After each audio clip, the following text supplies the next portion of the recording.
मराठा आरक्षणाच्या मागणीसाठी संघर्ष करणारे मराठा योद्धा मनोज जरांगे पाटील यांच्या पश्चिम महाराष्ट्र दौऱ्यातील एका डिफेंडर गाडीची सध्या सोशल मीडियावर जोरदार चर्चा सुरू आहे.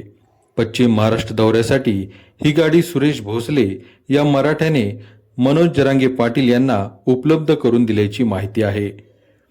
दरम्यान सोशल मीडियावर व्हायरल होत असलेल्या या डिफेंडर गाडीची चर्चा होत असली तरी मनोज जरांगे पाटील यांच्या गेल्या काही वर्षातील संघर्षाकडे पाहणे गरजेचे आहे. मराठा समाजाच्या आरक्षणाच्या मागणीसाठी त्यांनी अनेक आंदोलने केली, उपोषणे केली आणि आपल्या आरोग्याची पर्वा न करता लढा सुरू ठेवला. सुशील भांडवलकर, बीड जिल्हा आहे माझा. बीड जिल्ह्यात बीडच तालुका आहे, तिथं देवरीचवाडी गाव आहे छोटंसं. तर आम्ही पाटलाच्या ताफ्यात आहेत. पाटलाच्या ताफ्यात आज कराडला आमचा मुक्काम होता. हा, तर ही गाडी जी डिफेंडर गाडी ती असं कळलं की एका मराठा सेवकाने पाटलाला बसायसाठी दिली. ते त्यांनी नवी गाडी घेतलेली, 1,97,00,000 अशी किंमत सांगतात त्या गाडीची. तर ही गाडी त्या व्यक्तीला देवाला न नेता त्या माणसाने जरांगे पाटील हेच मराठीचे देव आहेत म्हणून त्या देवाला मी ह्या गाडीत बसवणार अशी विनंती केली आणि पाटलाला बसवायला लावलं. आणि पाटलाच्या दौऱ्यात पाटला या गाडी डिफेंडर या गाडीमध्ये फिरत आहेत. मनोज जरांगे यांच्या आंदोलनाच्या काळातील दिनचर्या, सातत्याने केलेला प्रवास, सभा, बैठका आणि मराठा समाजासाठी उभारलेला संघर्ष याचीही चर्चा या निमित्ताने होत आहे. अनेक अडचणी आणि विरोधाला सामोरे जात त्यांनी आरक्षणाच्या मागणीचा मुद्दा सातत्याने लावून धरला आहे. मनोज जरांगे पाटील यांच्या पश्चिम महाराष्ट्र दौऱ्याला मोठा प्रतिसाद मिळत असून कराडमध्ये त्यांच्या विविध बैठका आणि संवाद कार्यक्रम पार पडले. कराडनंतर आता त्यांचा पाटण दौरा होणार असून आज पश्चिम महाराष्ट्र दौऱ्याचा शेवटचा दिवस आहे. नाही, आंदोलन तर पाटलांनी निस्वार्थ केलंय. त्याच्यासारखं स्वार्थ कुणी असं म्हणजे भयानक परिस्थिती होती तरी त्यांनी लढा कायम सुरू होता. भयानक परिस्थिती होती, घरचे काही नव्हतं, घरी असं इतकं वाईट जीवन जगलेले पाठीमागचं आम्हाला अनुभव आहे. खायला अन्न नव्हतं, घरात घर नव्हतं, राहायला चिपर नव्हतं, काही नव्हतं. इतकी वाईट परिस्थिती त्यांनी दिवस काढलेले आहेत. आम्ही डोळ्याने बघितलेले आहेत. घरी साधं बाथरूम सुद्धा नव्हतं सर, इतकं वाईट. आणि बांडगू काही बी नाव ठेवते पाटलाला, काय बोलावं ह्यांच्या पुढं.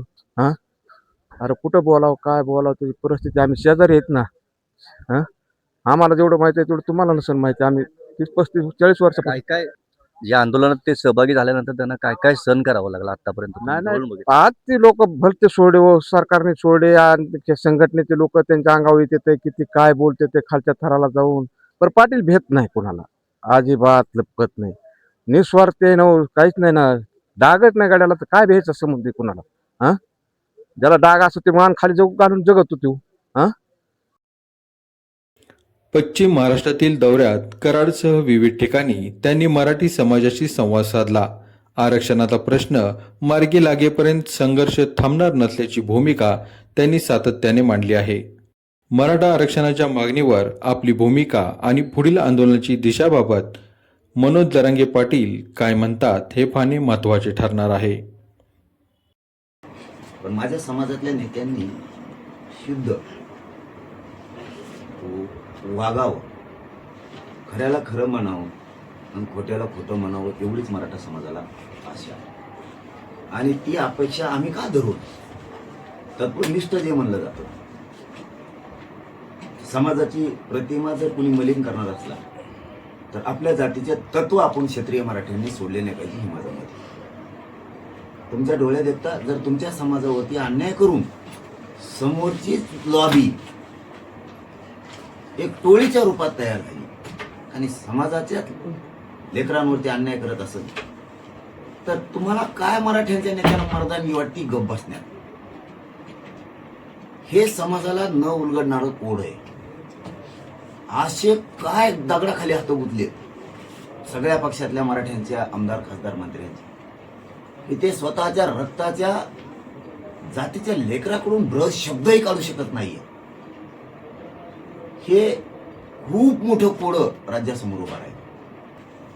का समाजासाठी वैयक्तिकच भेटावं, का निमंत्रणाची आवश्यकता आहे? मी कुठल्या माझ्या गरीब मराठा समाजाला निमंत्रण दिले? धावून येत प्रत्येक जागेवर 2-2, 3-3 गट आहेत. मी आलो की माझा समाज गट सोडतो, लय झालं तर तिकडच्या बाजूला एक उभा राहतो, इकडच्या बाजूला एक उभा राहतो, पण उभा राहतो. शिका गरीबाचं काहीतरी. राजकीय नेते आहेत ना मराठ्यांचे, गरीब मराठ्यांचं काहीतरी शिका. 100% त्यांचे मतभेद असते, असायला पण पाहिजे. त्याशिवाय एवढा मोठा लढा चालणार पण नाही. एवढ्या मोठ्या भाजपसारख्या पक्षाचं, एवढ्या मोठ्या मुख्यमंत्र्यांची असली कामं नाही आहेत. पुढे आदेश देईन, पोस्ट टाकन, पुढे गामक करण, येवकर आता पोस्ट टाकणारावर मराठ्यांचं निवडणुकीत किती बारीक लक्ष असणार आहे. दुष्परिणाम किती आहेत. आजचं तुम्ही तुमच्या खोटारडेपणा झाकण्यासाठी तुम्ही समोरून बोलायला लावणार, त्याचे दुष्परिणाम मराठा विसरणार आहे का? 50-55% मराठा राज्यात तुम्ही अख्खे एकूण आले ना तरी आम्ही एकटेचे तेवढे काय पुरणार आहे. तर तुम्ही पोस्ट टाकायला आणि काय आला नांगर घेऊनच जाणार. आवतो पास ती असते त्याला, नांगर कळत नाही मला वाटतं बहुतेक. पास असते त्याला आणि असं वसन करीत असते त्याचं वसन गुतणार नाही, मुळ्या नाही, दगड नाही लागणार. आवतं ते मस्त रान आम्हाला सुपीक करायचं. चांगलं सुपीक गोष्ट ही आवतच करू शकतं. सुपीक सरकार जर करायचं असेल तर आवतच करू शकतं. नाही, त्याला कष्ट करावे लागते, त्याला मेहनत असायला लागते. लोकांवरती जमून तुमच्यावर कधी कल्याण होणार. तुम्ही लोकांचा ऐश्वर्य बघणार आणि त्याच्यावर टीका करून पैसे मिळवण्याचा प्रयत्न करणार. टीका बंद करा म्हणून त्याने मोठं नाही. एक दिवसाचा आनंद मिळू शकतो तुम्हाला. एखाद्या दिवस तुम्हाला ते लय झालं तर हॉटेलमध्ये जेव घाला, पण साम्राज्य उभं करण्यासाठी अक्कल पण लागते आणि मेहनत पण लागते. माझ्या मराठ्यात ती क्षमता आहे कष्ट करण्याची.